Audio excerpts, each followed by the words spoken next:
అస్సలాము అలైకం వరహమతుల్లాహి వబర్కాతుహు. అనంత కరుణమయుడు అపర కృపాశీలుడు అయిన అల్లాహ్ పేరుతో ప్రారంభిస్తున్నాను. ఫ్రెండ్స్, ఈరోజు మనం తెలుసుకోబోయే టాపిక్ ఏంటంటే ఏడుపులు ఎన్ని రకాలు, నవ్వు 4 రకాలు అన్న విషయం అందరికీ తెలిసిందే కదండి. మరి ఏడుపులు ఎన్ని రకాలు అనే విషయం మీద ఈరోజు కొంచెం డిస్కషన్ చేద్దాం. ఓకే, ముందుగా ఈ వీడియోకి ఒక లైక్ చేయండి. సో వీడియోలోకి వెళ్ళిపోదాం. ఇమాం కయ్యూమ్ రహిమహుల్లాహ్ వారు ఇలా అన్నారు, ఏడుపులు 10 రకాలు. ఏడుపులు ఎన్ని రకాలు? 10 రకాలు.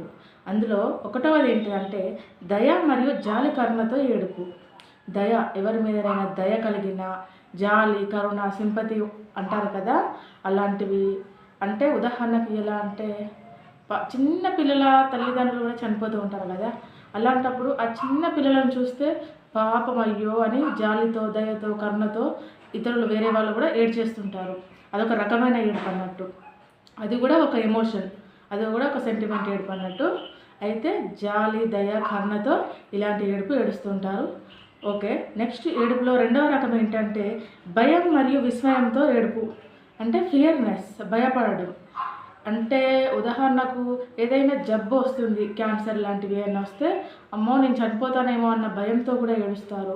వ్యాధి బారిన పడినప్పుడు కానీ, అకస్మాత్తుగా ఏదైనా ఆపద వస్తే ఎదురైతే కూడా అప్పుడు భయంతో థ్యాంక్ గాడ్ నేను తప్పించుకున్నాను అని ఏడుస్తారు.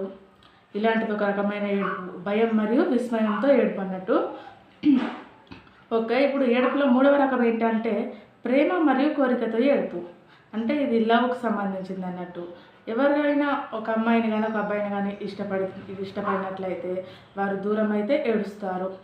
అంటే వాళ్ళ మీద పెంచుకున్న ఎఫెక్షన్ మూలంగా ఏడుపు అనేది సర్వసాధారణంగా వచ్చేస్తుంది అన్నట్టు. అదొక రకమైన ఫీలింగ్, అదొక రకమైన ఎమోషనల్ బాండ్ అన్నట్టు.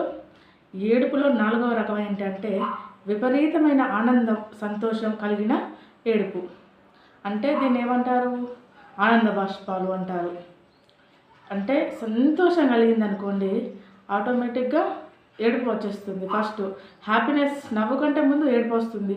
ఎందుకు అంటే ఎగ్జాంపుల్, అబ్బా నేను ఇంత కష్టపడ్డాను, నా కష్టానికి ఫలితం దక్కింది అని సంతోషంలో వచ్చిన ఏడుపు కూడా ఉంటుంది.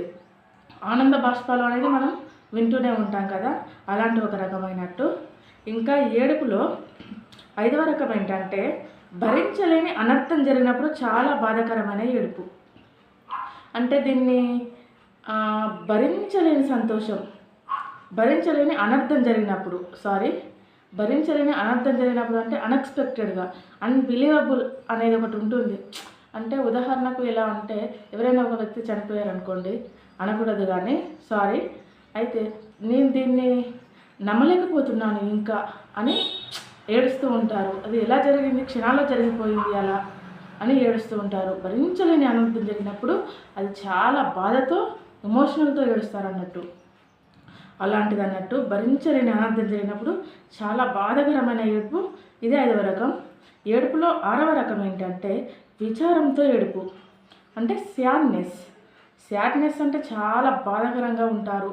బాధలో కూడా కొందరికి కన్ఫ్యూజన్లో ఏం చేస్తున్నామో తెలియదు, వారిని ఎవరు అసహించుకుంటారో, ఎవరు సరిగ్గా మాట్లాడరు, కొందరితోటి రెస్పెక్ట్ ఇవ్వరు, కలుపుగా ఉండరు వారితో.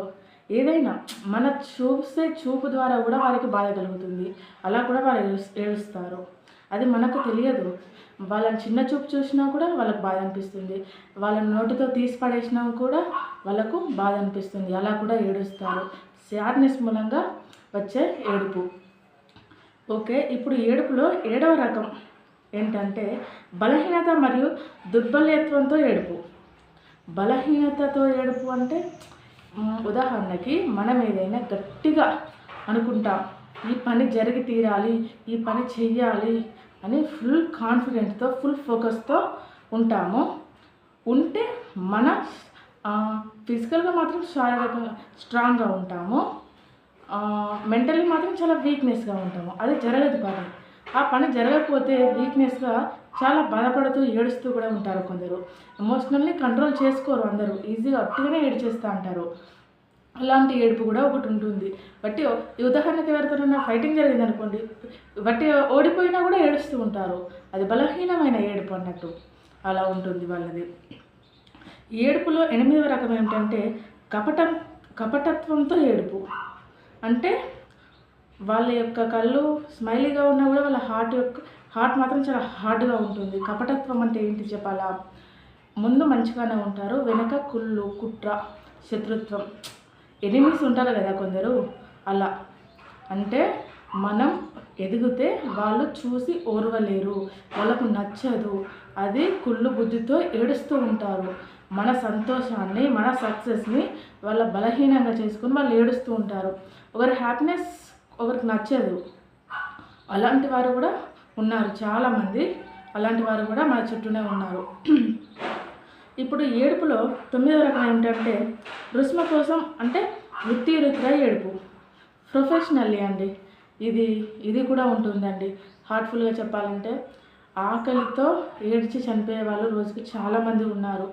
ఆకలి బాధలు. ప్రొఫెషనల్ అంటే బ్రతకడానికి, సంపాదించుకోవడానికి ఏదో ఒకరు పని చేసుకుంటారు. కొందరికి ఏం చేయాలో కూడా తోయదు, అర్థం కాదు అసలు.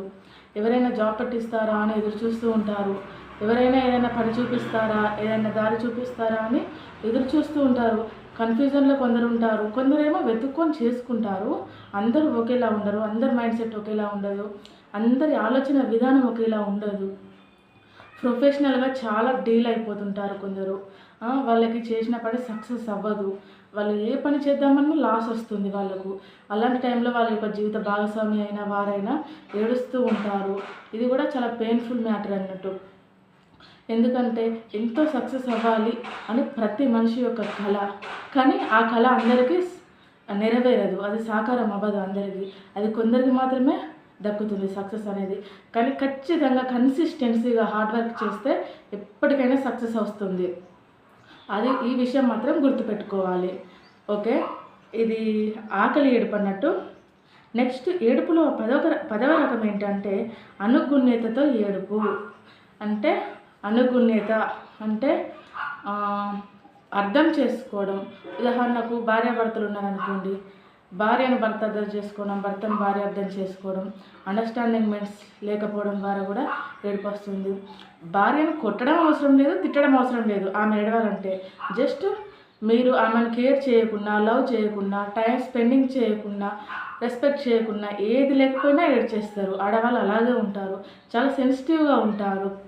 సో దయచేసి ఎవరు ఏడిపించకండి, ఎవరి మూలంగా ఏడిపించకండి. ఎందుకంటే వారిని ఏడిపించడం ద్వారా మనకు వచ్చే లాభం ఏం లేదు. కానీ వాళ్ళ యొక్క కన్నీటి ఉసురు తగిలే ఛాన్స్ కూడా ఉంటుంది కొన్ని విషయాలలో. పాపం మన నాలుకతో చేసే పాపమైనా దానికి మనం శిక్ష భరించాల్సిందే. మన కంటి చూపుతో, అంటే మన చూపు మూలంగా వేరే వాళ్ళు బాధపడినా దానికి మనకు శిక్ష ఉంటుంది. మన చూపు కారణంగా కూడా వేరే వాళ్ళు బాధపడకూడదు, వేరే వాళ్ళని ఎవరిని ఇబ్బంది పెట్టకూడదు. మన యొక్క మాట తీరు, చూసే విధానము, మన యొక్క బిహేవియర్ చాలా పద్ధతిగా, నీట్గా ఉండాలి. అందరితో కలిసిమెలిసి అనుగువగా ఉండాలి. అలాంటప్పుడే మనకు సాఫల్యం లభిస్తుంది. ఏడుపులో ఇన్ని రకాలు ఉన్నాయి కదా, 10 రకాలు. ఎవరు? ఇమాం ఖయ్యూమ్ రహ్మల్లాహ్ వారు చెప్పారు ఏడుపులో 10 రకాలు ఉన్నాయని. అందుకని మనం ఏం చేయాలి? ఎవరి ఏడుపుకు కారణం కాకూడదు, ఎవరిని ఏడిపించకూడదు. ఓకే, ఈ వీడియో మీకు నచ్చినట్లయితే ఈ వీడియోకి ఒక లైక్ ఇవ్వండి, ఛానల్ని సబ్స్క్రైబ్ చేసుకోండి. అస్సలాము అలైకుం వరహ్మతుల్లాహి వబరకాతుహు.